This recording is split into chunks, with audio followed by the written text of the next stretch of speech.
Chapter 15 emperor Akbar नाम है chapter का, और इस बुक का नाम है my book of social studies class 4th। तो आज हम चैप्टर पढ़ेंगे, इसका नाम है एम्परर अकबर, यानी कि अकबर जो थे उनके नाम पर ये चैप्टर है। अकबर के बारे में यहाँ पर पूरा बताया गया है, और भी अपने कुछ थोड़े बहुत और भी एम्परर्स हैं यहाँ पर, उनके बारे में भी बताया गया है। तो एम्परर का मतलब क्या होता है? एम्परर का मतलब होता है शासक, यानी कि जो किसी भी स्टेट पर जो है राज करते हैं तो वो एम्परर होता है।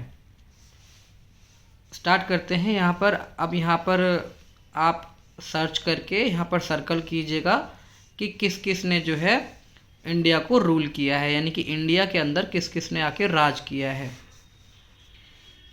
स्टार्ट करते हैं। वर्ड टू वर्ड मीनिंग बताया जाएगा, ध्यान से समझिएगा।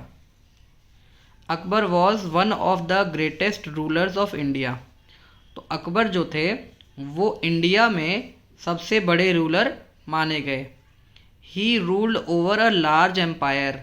ही ruled over a large empire, यानी कि यहाँ पर क्या बोला गया है, उन्होंने बहुत बड़े साम्राज्य को, एम्पायर का मतलब होता है साम्राज्य, तो बहुत बड़े साम्राज्य को इन्होंने जो है रूल किया, यानी कि उसके ऊपर शासन किया। He is often called Akbar the great. तो ही इज़ ऑफन यानी कि इसीलिए ही उनको अकबर द ग्रेट नाम से बुलाया जाता था। Akbar was born in 1542 to the Mughal emperor Humayun. तो अकबर जो थे उनका जन्म 1542 में हुआ था, यानी कि ये ईयर है, जैसे अभी चल रहा है 2022 चल रहा है, तो इसी तरीके से ये जो ईयर है ये लगभग 550 साल पहले था। तो ये जो है अकबर का जन्म हुआ था 1542 ईयर में। तब ये जो है कि उनके जो फादर थे, इनके फादर का नाम था मुग़ल एम्परर हुमायूं। वो भी एम्परर थे। मुग़ल का मतलब है कि जैसे हिंदू होते हैं इसी तरीके से मुग़ल एक हो गया। तो मुग़ल एम्परर यानी कि एम्परर जो थे, यानी कि जो शासक थे, ये मुग़ल्स के थे, मुग़ल एम्पायर थे। यहाँ पर सिर्फ एक नाम बताया है हुमायूं, यानी कि इनके फादर का नाम था हुमायूं, जिनका पूरा नाम था नसीरुद्दीन मोहम्मद हुमायूं। तो इनके फादर का नाम है नसीरुद्दीन मोहम्मद हुमायूं नाम है। एंड हिज क्वीन, और इनकी जो क्वीन है, यानी कि इनकी जो क्वीन है, इनके पापा की जो वाइफ हैं, यानी कि इनकी मदर का नाम है, अकबर की मदर का जो नाम है वो हमीदा बानो बेगम है। He was only 14 years when he became the ruler. तो यहाँ पर बताया गया है, ही का मतलब अकबर के बारे में बताया गया है। तो अकबर सिर्फ 14 years के थे जब ही बिकेम द रूलर, यानी कि जब वो रूलर बने, यानी कि शासक बने, तो वो 14 years के ही थे। Akbar ruled over India for nearly 50 years from 1556 to 1605। यहाँ पर बोला गया है कि जो अकबर थे, अकबर ने रूल्ड ओवर इंडिया, यानी कि पूरे इंडिया पर इन्होंने लगभग राज किया, और 50 साल तक इन्होंने इंडिया पर राज किया, जो कि यहाँ पर ईयर बता रखा है 1556 टू 1505। अकबर द कॉन्क्यूअर, मैंने यहाँ पे मीनिंग लिखा हुआ है। तो अकबर जो है उनको क्या बोला गया है? कन्क्वेरर बोला गया है, यानी कि कन्क्वेरर का मतलब होता है विजेता। अकबर को यहाँ पर विजेता नाम से बोला गया है। तो अकबर जो है वो विजेता हैं बोला गया है। तो Akbar built a large empire, Akbar ने जो है एक बहुत बड़ा साम्राज्य स्थापित किया, बनाया। ही डिफीटेड मैनी रूलर्स, और उन्होंने क्या किया? बहुत सारे रूलर्स को, यानी कि बहुत सारे शासकों को उन्होंने डिफीट किया, यानी कि हराया। सम ऑफ देम वर, तो इनमें से कुछ हैं यहाँ पर, किस किस को हराया है इन्होंने? Hemu the general of the Afghan forces at the second battle of Panipat. तो जो हेमू है, हेमू नाम है यहाँ पर, तो हेमू जो है वो अफगान की सेना के जनरल थे, और सेकेंड बैटल ऑफ पानीपत, यानी कि at the second battle of Panipat. तो हेमू जो थे वो अफ़गान फोर्सेस के जनरल थे, उनको जो है हराया उन्होंने पानीपत के युद्ध में। रानी दुर्गावती जो थी वो गोंड की क्वीन थी। गोंड जो है एक स्टेट है मध्य प्रदेश पे। Maharana Pratap of Mewar at the battle of Haldi Ghati. तो महाराणा प्रताप जो थे वो राजस्थान के अंदर एक जगह है मेवाड़। बैटल यानी कि बैटल का मतलब युद्ध हुआ था हल्दी घाटी में, तो वहाँ पर जो है इनको हराया था। चांद बीबी द रूलर ऑफ अहमदनगर। तो चांद बीबी नाम से है कोई, उनको जो वो अहमदनगर के रूलर थे, तो उनको जो है उनको भी हराया था। तो यहाँ पर बोला गया है कि महाराणा प्रताप जो थे मेवाड़ के, उनको हराया गया था। तो अभी हिस्ट्री है, कुछ भी यहाँ पर पढ़ा सकते हैं, लेकिन महाराणा प्रताप जो थे वो बहुत ही महावीर थे। और इनकी महाराणा प्रताप का जो भाला था, यानी कि जो उनका भाला होता है जिसमें तीर लगा होता है, वो 80 kg का था। और ये जो है अपने ऊपर जो कवच पहनते थे वो 200 kg का था। और इनकी जो तलवार थी, तलवारें भी इनकी जो है 100 किलो की तलवारें थी। यानी कि कितने हमारे देश में कितने कितने महावीर जो है पैदा हुए हैं। अब हम आगे देखते हैं, द राजपूत रूल्ड इन राजस्थान। तो राजस्थान के अंदर राजपूत जो थे वो शासन करते थे। Akbar try to get their support. तो अकबर ने जो है ये सोचा कि उनकी सपोर्ट मुझे मिल जाए। तो he treated them with respect. तो अकबर ने उनको, राजस्थान के जो राजपूत थे उनको बहुत ही इज्जत जो है दी। ट्रीट का मतलब है उनको इज्जत देना। ट्रीट का मतलब है किसी को नवाजना उस चीज़ से। Gave him post to Rajput king. और उसने अकबर ने जो है उनको हाई पोस्ट दे दी, यानी कि ऊंचे ऊंचे दर्जे सबको दिए। और अकबर ने राजपूतों की, यानी कि राजपूतों की जो लड़की थी उससे शादी की। राजपूत की जो यानी कि राजपूत वहाँ पे राजा थे, तो उन राजा की जो बेटी है वो प्रिंसेस बोला गया है, यानी कि राजकुमारी, उससे उन्होंने शादी कर ली थी। With help from the Rajput. तो अकबर ने राजपूतों की हेल्प से, Akbar made his empire strong and stable. तो राजपूतों की हेल्प से ही उन्होंने जो है अपना जो एम्पायर था, यानी कि अपना साम्राज्य बहुत ही ताकतवर बनाया और स्टेबल यानी कि स्थिर बना लिया, कि उस पर कोई कब्जा नहीं कर सकता था। Akbar the ruler. अब यहाँ पर बताया गया है कि जो अकबर हैं वो शासक हैं। कैसे शासक हैं ये बताया गया है। Akbar was a good ruler. तो अकबर जो थे वो एक अच्छे शासक थे। He wanted to be loved and respected by the people. तो ही वॉन्टेड टू यानी कि वो ये चाहते थे कि सभी उनसे प्यार करें और सभी लोग उनकी जो है इज्जत करें, ऐसा वो चाहते थे। He abolished many unjust taxes. Akbar ने बहुत सारे, जो एबोलिश का मतलब है ख़त्म करना, अनजस्ट का मतलब है अनुचित, और टैक्स का मतलब होता है कर। कर का मतलब होता है किसी भी चीज़ के ऊपर एक्स्ट्रा पैसे देने पड़ते हैं, वो टैक्स होता है। तो ही एबोलिश्ड मैनी अनजस्ट टैक्सेस। उन्होंने बहुत सारे बिना मतलब के टैक्स जो थे उनको ख़त्म कर दिया। He also reduce the taxes that farmers paid. He also reduce यानी कि उन्होंने, यानी कि अकबर ने और भी जो टैक्स थे वो रिड्यूस का मतलब है कम करे, ख़त्म नहीं करा पर कम कर दिए थे वो टैक्सेस जो कि फार्मर्स पे करते थे। Akbar respected all religions. Akbar सारे रिलीजन्स का, सारे धर्मों का सम्मान करता था। He treated people of all religion equally. और ट्रीट का मतलब है उनको इज्जत देना ही होता है, यानी कि उनको जो है जितने भी रिलीजन्स हैं, यानी कि जितने भी धर्म हैं, उनको समान दर्जा उन्होंने दिया। ट्रीट का मतलब देना भी होता है। तो उन्होंने जो है सारे धर्मों को समान जो है, यानी समान दर्जा दिया उन्होंने हर एक रिलीजन को।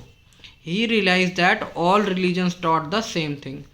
तो ही रियलाइज यानी कि अकबर को ये रियलाइज़ हुआ, यानी कि उनको ऐसा महसूस हुआ कि जितने भी रिलीजन्स हैं, जितने भी धर्म हैं, उन धर्मों में एक ही सेम चीज़, यानी कि सेम चीज़ ही जो है पढ़ाई जाती है, सेम बात सबके अंदर होती है।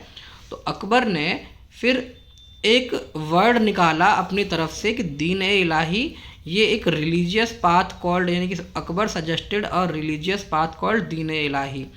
तो जब ये बोला गया है कि अकबर को ये चीज़ फील हुई कि सभी के अंदर, सभी धर्मों में एक ही चीज़ पढ़ाई जा रही है, सभी धर्मों में एक ही बात बताई जा रही है, तो इसीलिए उन्होंने अब एक अपनी एक सोच थी कि मैं जो है दीन ए इलाही नाम से एक शब्द निकालता हूँ।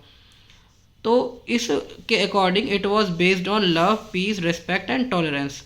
तो दीन ए इलाही जो था ये किस पर निर्भर था? इसमें शांति, प्यार, इज़्ज़त और सहनशीलता ये सभी थी। तो दीन ए इलाही यहाँ पर बताया है कि दीन ए इलाही जो थी ये अकबर के द्वारा एक सोच थी, जिसमें उन्होंने कहा है कि जो अल्लाह है वो ग्रेट हैं, यानी कि भगवान जो है, अल्लाह का मतलब यहाँ पर किसी ने गॉड बोला है, किसी ने खुदा बोला है, किसी ने ईश्वर बोला है। तो दीन इलाही का मतलब है जो ईश्वर है वो सभी के लिए सेम है, तो और इसमें जो है सभी को इज्जत दी जाए।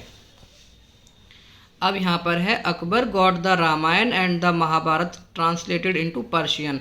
तो अकबर ने जो है रामायण जो है, एक ये पवित्र है रामायण और महाभारत ग्रंथ है, ये दोनों जो है इन्होंने पर्शियन भाषा में ट्रांसलेट करवाए। तो पर्शियन जो है, पर्शियन भाषा है, ये भाषा ईरान, कज़ाकिस्तान और उज़्बेकिस्तान, अफ़गानिस्तान इन देशों में बोली जाती है, जिससे कि वो लोग भी पढ़ पाएँ, क्योंकि ऐसी भाषा बोली जाती थी। अब रामायण और महाभारत ये जो है दूसरी भाषा में लिखी हुई है, तो उन्होंने इनको इन पर्शियन भाषा में ट्रांसलेट करवा दिया।